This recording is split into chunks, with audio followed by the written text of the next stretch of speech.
голмайстора на Спартак Варна и така, в началото още на първенството водач в класирането на голмайсторите на ЕБЕК лига. Поздравление за Ахмед Ахмедов. Той буквално във всеки кръг виждаме, т.е. във всеки матч той бележи гол. Вече има 4 на свое име от началото на първенството за 3 кръга. И сега, след малко, ще му връчим така традиционната статуетка за играч на кръга, избран от футболните треньори и специалисти в редовната анкета, която провеждаме, уважаеми гости и колеги.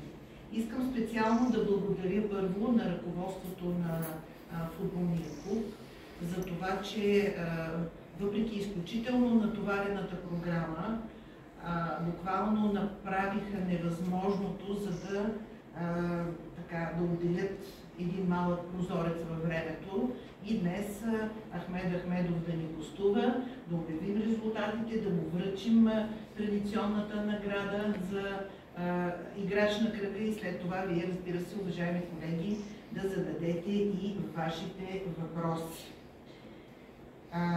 И така, искам първо да кажа, че резултатът от това допитване някакси беше предизвестен, защото всички видяхме, че от 3 гола срещу ЦСКА София 2 бяха реализирани от Ахмед.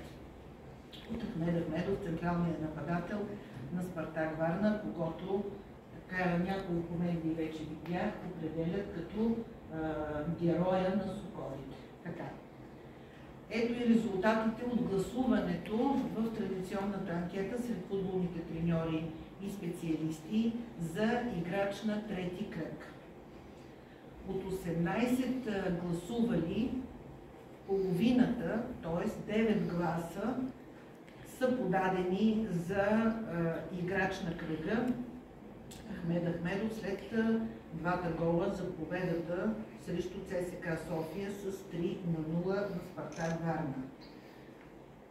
На второ място с 4 гласа остава корейския футболист на Лудогорец Сон, който вкара 2 гола за победата срещу Арда с 5-1.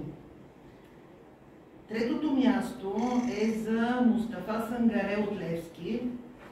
Французина записа на свое име втория гол за победата над Локомотив Пловдив като гост с 2-0, 2 гласа от специалистите за Мустафа Сангаре.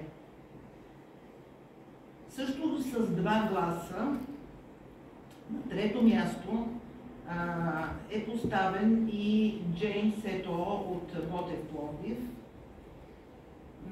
който вкара единствения гол за победата срещу Крумовград с 1-0. И с 1 глас анкетата оформя своя край.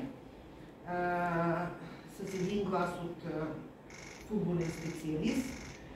Това е за играча на Берое Оер Сариеги, който вкара втория гол за победата срещу Ботев Враца с 2-1. Още веднъж ще ви повторя разпределението на гласовете. 9 гласа от общо 18 за Ахмед Ахмедов. За Сон 4 гласа, за Сангаре 2 гласа, също 2 гласа за Джеймс Ето и за Сариеги от Берое 1 глас. Сега имам удоволствието да връча на Ахмед Ахмедов статуетката за играч номер 1 на трети кръг на ЕБЕК лига и да му пожелая все така да продължи във всеки матч да отбелязаха поне 1 гол на своя име. И в края на първенството, както и миналото първенство във втора лига, ти оглави класацията за голмайсторите с 22 гола. По същия начин да завършиш и първенството сега в РП лига.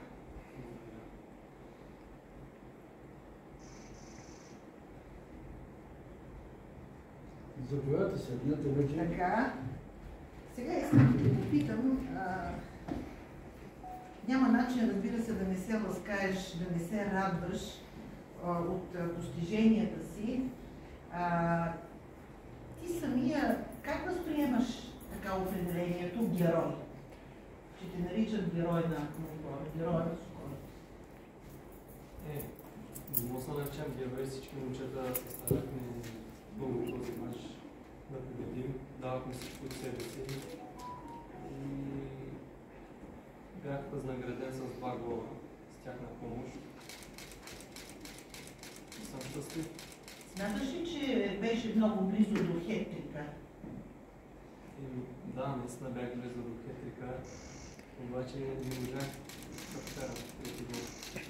Да, по една случайност. Не знам дали е случайност. Добре. Как приемаш оценката на футболните треньори в анкетата? Толкова категорично са ти посочили.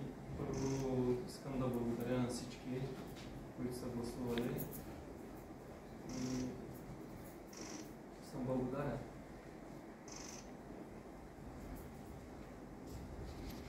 Добре, последен въпрос сега от мен.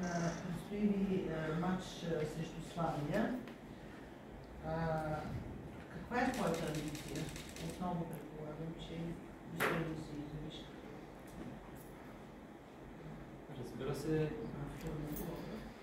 Разбира се, искам да победим, ще даваме всичко от себе си и се надявам да вкарам, да продължавам да вкарам.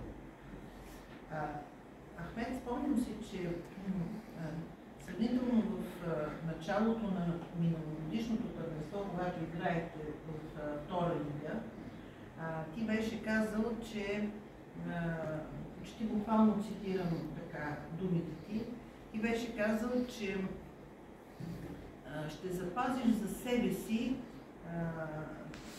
с колко гола искаш да завършиш първенството на твоя име. Сега ще споделиш ли тайната на новото първенство? С колко гола искаш да завършиш първенството? Сега пак искам да се запазя себе си.